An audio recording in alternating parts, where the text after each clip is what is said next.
Уважаемые зрители, выражаем огромную благодарность нашим партнерам сегодняшнего турнира: Олимбет, Gorilla Energy, Дарлин, Транстелеком, Найза ТВ и, разумеется, телеканал Спорт Плюс.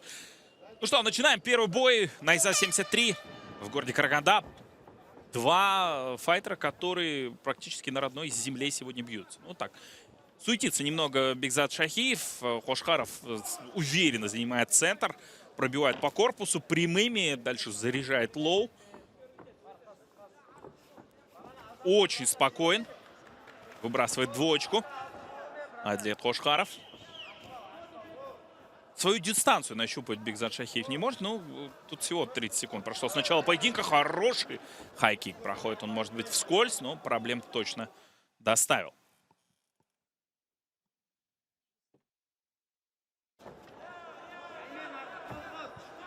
Я осылайша айқасымыздың бірінші раунды, бірінші минут осылай күтпеген жерден Қошқаровтың тарапынан жойқын соққымен аяқталуға таяу қалды.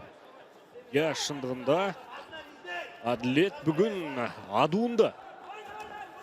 Тағдай нағыз бір боксшының комбинациясымен жасаған екілік соққы осылайша бұл айқаста нүкте қойды. Я Адлет Қошқаров дебютант Бекзат Шахиевқа қарсы ешқандай мүмкіндік қалдырмады. Шахиевтің енді бұл бар болған жасы 21-де бұл азамат. Болашағы әлі де алда демек. Ал шындығында Адлет Қошқаровтың бұл жекпе-жекке нағыз бір бабында шыққандығын көруге болады.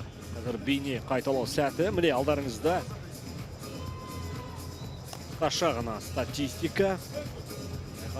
Басталмай тұрып аяқталғандығын тағы да бір көрдік. Енді міне жеңімпаздың есімін жариялайтын сәт.